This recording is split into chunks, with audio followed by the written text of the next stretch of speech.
संभल में सपा विधायक इकबाल महमूद का बीजेपी पर पलटवार। नफरत की राजनीति और अफवाहों को बताया भ्रम।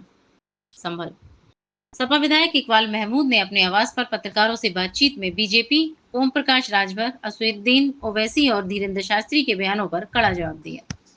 उन्होंने कहा कि मुसलमानों और अखिलेश यादव के बीच दरार डालने की कोशिश नाकाम रहेगी। ओम प्रकाश राजभर पर निशाना साधते हुए उन्होंने कहा कि पहले वे साथ थे, अब क्यों दूरी बना रहे हैं। ओवैसी द्वारा लगाए गए आरोपों पर उन्होंने कहा कि अखिलेश यादव से ज्यादा किसी ने मुसलमानों की फिक्र नहीं की। आजम खान के साथ रिश्तों पर फैल रही अफवाहों को उन्होंने विपक्ष की साजिश बताया। हिंदू खतरे में बयान पर पलटवार करते हुए उन्होंने कहा कि देश में 140 करोड़ में 120 करोड़ हिंदू हैं, मुसलमानों से उन्हें खतरा नहीं। यह राजनीति 2014 के बाद शुरू हुई है। मिनी पाकिस्तान टिप्पणी पर कहा कि यह अल्लाह की देन है, सरकार को बेरोजगारी और भूखमरी जैसे मुद्दों पर ध्यान देना चाहिए। धीरेन्द्र शास्त्री के अभद्र बयान की निंदा करते हुए उन्होंने कहा कि ऐसे लोगों की बातों का कोई महत्व नहीं है। अंत में उन्होंने बीजेपी पर नफरत फैलाकर वोट बटोरने का आरोप लगाते हुए कहा कि जनता सच समझेगी।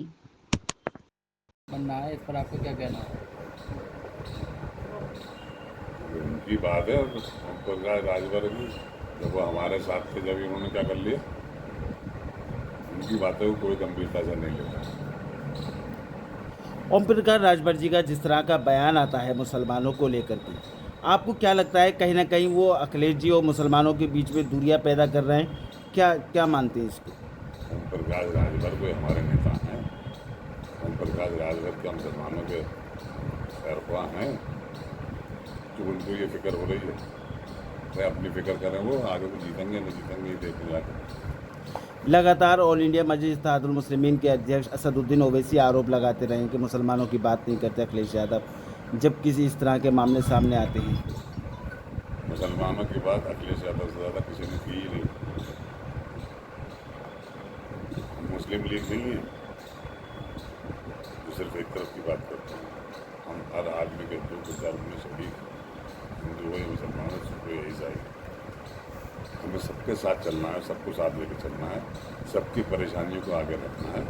हाँ, ये ज़रूर है कि मुसलमानों की सबसे परेशानियों को सबसे ज़्यादा सुलझाया अखिलेश यादव जी से हैं, मुलायम सिंह यादव जी ने किया और हम उनके आभारी हैं और उनके साथ। फिर इस तरह की खबरें निकल कर के सामने आ रही हैं कि समाजवादी पार्टी अब आज़म खान साहब के साथ नहीं है, कहीं ना कहीं उनका परिवार दूरियां बना रहा है। क्या मानते हैं इसको? क्या वो अपनी पार्टी बनाएंगे? ये वो लोग हैं जो मुसलमानों को समाजवादी से दूर करना चाहते हैं अपने हित पर। मुसलमान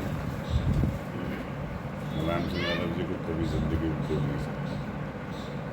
उन्होंने जितना उन्होंने किया है तो बताने की या दिखाने की बात नहीं, सब लोगों ने देखा।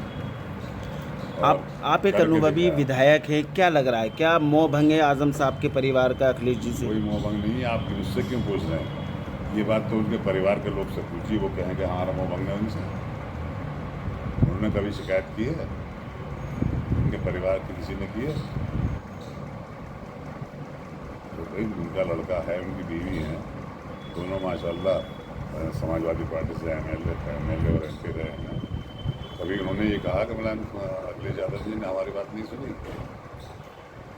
आज भी वो सीना ठोक कर समाजवादी पार्टी की बात करते हैं। मगर कुछ लोग जो हैं वो चाहते ही हैं कि समाजवादी से दूर हो जाए आज़म खान, वो इस तरह के तरीके इस्तेमाल कर रहे हैं। जब विधायक जी रामभद्राचार्य ने कथा के दौरान एक वाक्य कहा, उन्होंने कहा है कि अपने ही देश में हिंदू खतरे में हैं, इसको लेकर आप क्या कहेंगे? क्या करें? उनकी अकल पे मातम करें, उनकी अकलों पे मातम करें। हिंदुस्तान में 140 करोड़ की आबादी है, जिसमें 20-22% मुसलमान, 120 करोड़ हिंदू समझिए, 20 करोड़ मुसलमान। क्या कर लेंगे? खतरा उन्हें आज नजर आ रहा है। 2014 के बाद में ये खतरे पक्के हिंदुओं से कोट कराने का काम कर रहे हैं। जैसे कहते हैं तुम्हारे सब्जी छीन लेंगे, तुम्हारे मकान छीन लेंगे, तुम्हारा ये हो जाएगा वो हो जाएगा, डराने की पॉलिटिक्स।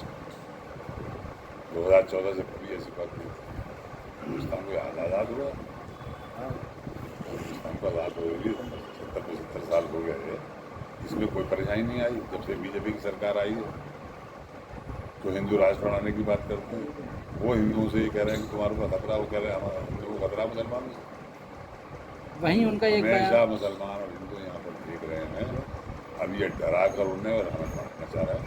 आज भी हिंदुस्तान के अंदर सेकुलर काफ़ी संख्या ज़्यादा है, सेकुलर संख्या ज़्यादा है, और वो सब हिंदू मुसलमान अपने मेरिट के आधार पर सोच रहे हैं। वहीं उन्होंने एक बात और कही है, उन्होंने कहा है कि पश्चिमी उत्तर प्रदेश में जाओ तो ऐसा लगता है जैसे मिनी पाकिस्तान है। इसको लेकर आप क्या कहेंगे? अब ये तो साहब अल्लाह के यहाँ से कहेंगे, हम शिकायत करें हो तो तुमने मुसलमानों को मदारा क्यों पैदा कर दिया है? तो मुसलमान अगर पैदा अगर इस क्षेत्र में ज़्यादा हो गए तो ये तो अल्लाह की देन है। अच्छा, वहीं उन्होंने ये फजूल बातें हैं जो चल रही हैं। हिंदुस्तान की जनता की ये जो है जो तकलीफ़ें हैं, बच्चों की पढ़ाई है, भुखमरी है, बेरोज़गारी है, इन सब के ऊपर ध्यान न देकर उसको भटकाकर दूसरी तरफ को ध्यान दिलाओ। इस चीज़ का एहसास जो वोटर है बीजेपी के उनको होगा 10 साल के बाद में, तो उनके बच्चे रोएंगे कि तुमने क्या किया था। वहीं उन्होंने एक बात और कही, उन्होंने कहा कि हिंदू किसी को छेड़ता नहीं है और जो हिंदू को छेड़ेगा उसको हम छोड़ेंगे नहीं। इस पर आपका क्या कहना है? बताओ, दो सवाल हो गए। एक आप लोग कह रहे हैं हिंदू कर रहे हैं मुसलमानों से, एक तरफ से आप ये कह रहे हो कि हमें छोड़ेंगे नहीं हो है। हमारा तो अल्लाह मालिक है, छेड़ेंगे छोड़ेंगे जैसा भी होगा देखा जाएगा तुम्हारा। वहीं दिनेश शास्त्री का भी एक बयान आया, उन्होंने कहा है कि जो भारत में रहते हैं वो नकली मुसलमान हैं, जो असली मुसलमान हैं वो विदेशों में रहते हैं। इस पर आपके क्या कहना है? उनको उनकी कौम नहीं मानती, उनको उनकी कौम नहीं मानती, विशेषकर महिलाएं। जितनी अभद्र भाषा का प्रयोग उन्होंने महिलाओं के प्रति किया है, जितनी गलत बातें उन्होंने की हैं, बहुत नाराज़ हैं हिंदुस्तान की औरतें, महिलाएं, खासतौर हिंदू महिलाएं। इनको कोई भाव नहीं, उनको अपने रोटियाँ सेक रहे हैं। आपने कहा कि 500 साल तक कोई मुसलमान प्रधानमंत्री नहीं बन सकता।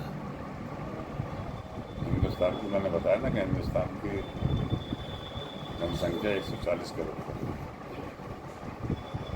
2014 के बाद इन्होंने आज की सरकारों ने हिंदुओं को डराने का काम करना है। के मामले में उन्हें डरा रहे हैं कि ये तुम्हारा जेवर छीन लेंगे, तुम्हारा मंगलसूत्र छीन लेंगे, तुम्हारा पत्थर छीन लेंगे, तुम्हारा खेत छीन लेंगे। ये डराने की बात है और कुछ नहीं। हिंदुस्तान की बात सही है, जिस रेशो से हिंदुस्तान के अंदर मुसलमान रह रहा है 20-22%, और बाकी कितने बच्चे 120 करोड़ हैं, तो 120 करोड़ की जनसंख्या ज़्यादा होगी या मुसलमानों की जनसंख्या ज़्यादा होगी? 500 साल तक नहीं होगी। क्या तो डरा रहे हैं, ये बात क्या करो हिंदू लोगों को कि मुसलमान हो।